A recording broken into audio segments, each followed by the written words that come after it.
नमस्ते दोस्तों, कैसन बानी जा आप सभे। हम आशा करते हैं सारा लोग खुश और हैप्पी बा। आज हम लेके आइल बानी दूध और पनीर से बहुत मज़ेदार और टेस्टी रेसिपी।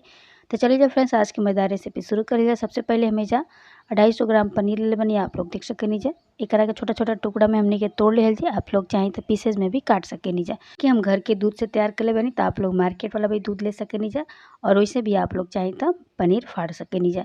अब का कल जी के एगो मिक्सी जार ले जी। सारा पनीर के हमने के में ट्रांसफ़र कर लियल जी। तेज हम सारा पनीर के ट्रांसफ़र कर लेबनी, थोड़ा सा ग्राइंड कर ले बनी हल्का हल्का। अब जे कढ़ाई चढ़ा दियल जी। अब जे कटोरी दूध डालल जी।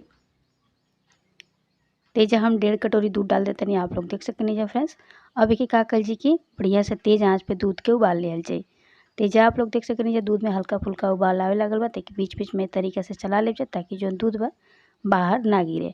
अब ऐसे आप लोग देख सकते नहीं हल्का हल्का जो दूध बा जले लागल बा। तरीके से हमनी के बढ़िया से के जला लेवे के बाद साइड साइड से जो दूध लागल बा ओकरा के बढ़िया से साफ कर लेवे के बाद कढ़ाई के ये तरीके से खुरच के आप लोग देख सके नीचे। अब ये का कर जी कि दूध के हल्का फुल्का खोले दियल जी। अब ये देख सके नीचे दूध बढ़िया से खोल के रेडी हो चुकल बा। तेज हमनी के पनीर डाल दियल जी, जो हमनी के मिक्सी जार में पीस के रख ले रहनी है जा। ये आप लोग देख सके नीचे हल्का हल्का में के चला ले रहनी है। अब सारा पनीर के कढ़ाई में डाल दियल जी फ्रेंड्स। अब का कर जी कि पलटा की मदद से बढ़िया से दूध और पनीर के आपस में मिक्स कर लियल जी। और जो दूध बह करा के बढ़िया से हमने के जला लियल जी। और तब तक पकावल जी जब तक कि दूध आधा से अधिक कम ना रह जाए। ये जब हमने के तेज़ आंच कर दिली और तेज़ आंच पे बढ़िया से पेस्ट के पका के तैयार कर लियल जी। और एक तरीके से आप लोग बीच बीच में एक चलावत रह जाए और आपस में बढ़िया से मिला ले जाए। पलटा की मदद से देख सके नहीं हम कैसे मिला होते नहीं। और साइड में जो दूध डाल ओके भी साइड से आप लोग साफ करत रह जाए कढ़ाई के। तेज आप लोग देख सके नहीं जाए हल्का फुल्का जो दूध बा हल्का फुल्का में पनीर के साथ मिल चुकल बाटे। हल्का हल्का जो पनीर बा अभी मिले में कुछ टाइम लगी, वजह से बढ़िया से करा के चला के पका लियल जी। और बीच बीच में तरीका से पलटा के मदद से करा के दबा दबा के चलावत रहल जी। एजा आप लोग देख सकनी है जो पनीर बा और दूध बा अच्छा तरीका से मिक्स हो गइल बा और हमनी के जो पेस्ट बा एकदम से गाढ़ा हो गइल बाटे। तब एजा हमनी के का कल जी कि धीमा आंच कर दियल जी और धीमा आंच पे बढ़िया से करा के पका लियल जी। अब एजा आप लोग चाहे तो फूड कलर भी डाल सकेनी जा मिठाई में। तेजा हम केसर डाल देते नहीं कलर खातिर। अगर आप लोग के पसंद ना हो तो बिना केसर के भी बना सकेनी जा। आप ये देख सकेनी जा दूध जोन बा पहले से ज़्यादा कम हो चुकल बाटे। ई तरीके से चला चला के जितना भी दूध वाला बा पेस्ट बा ओकरा के हमनी के खत्म कर लेवे के बाद अभी का कल जी की चीनी डाल दियल जी। तो चीनी आप अपना हिसाब से डाल लेब से जितना आप लोग मीठा खाइल चाहते हैं जा ओकरा हिसाब से। अब का कल जी कि दूध चीनी के आपस में मिक्स कर लीजिए साथ में जो पनीर बहू के। अभी जो आप लोग देख सकेंगे दूध चीनी और पनीर आपस में एकदम से मिल चुकल बटे। एक सार हमने के तरीका से चलावे के रहे के बाद लगातार, ताकि जो मिठाई पर जले नहीं और बढ़िया से पाक जा। तो ये आप लोग देख सकेंगे पहले से जो दूध बटे और भी गाढ़ा हो चुकल बा फ्रेंड्स। ये देखिए जा यही तरीके से बीच बीच में के चलावत रहे के बाद अभी जब सारा दूध जल चुकल बा आप लोग देख सके जा। और हमने के जो खोआ बा एकदम से पूरा तरीके से बन के रेडी हो चुकल बाटे। ये देखिए जा कितना बढ़िया हमने के पेस्ट तैयार भइल बा। एकरा के काकल जी की पलटा के मदद से दबा दबा के बढ़िया से चला लियल जी।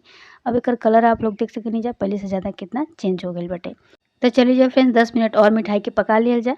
तब ये देखिए जा हम कैसे चला चला के पकाते हैं। जोने में गुटली होके बढ़िया से करा के पलटा से तरीके से दबा दबा के बढ़िया से आप लोग सेट कर ले जा। ये देखिए जा हमने के जो दूध बा पूरा तरीका से सूख चुकल बाटे और साइड में जो लागल बाटे ओके भी आप लोग साफ कर सकेनी जा। एकर कलर भी आप लोग देख सकेनी जा पहले से ज़्यादा कितना खूबसूरत आइल बाटे। और जो चीनी बा भी बढ़िया से घुल चुकल बाटे में, ये आप लोग देख सकेनी जा फ्रेंड्स। तब हमने के जा का कर जी कि आँच के कम कर दियल जी और कम आँच पे बढ़िया से के पका लियल जी। जब हमने की मिठाई पूरा तरीका से सेट होके खातिर तैयार हो चुकल बा तेज हमने के गैस के बंद कर दियल जी। अब का कर जी की पेस्ट निकालल जी। अब ये एगो थाली लियल जी, पहले से में घी लगा ले रही। अब का कर जी कि थोड़ा थोड़ा करके सारा पेस्ट के थाली में ऐसे फैला लियल जी कलछल की मदद से। देख सके नीचे अभी पेस्ट जो बा गरम बा वजह से हाथ जले लगी। तो आप लोग कोनो बर्तन से करा के बढ़िया से सेट कर लेब जाए। तेज हम पलटा की मदद से बढ़िया से एक बराबर एक सेट कर देते नहीं। अब एकरा के कम से कम 2 घंटा सेट होके खातिर छोड़ दियल जी, ताकि ये बढ़िया से ठंडा हो जाए।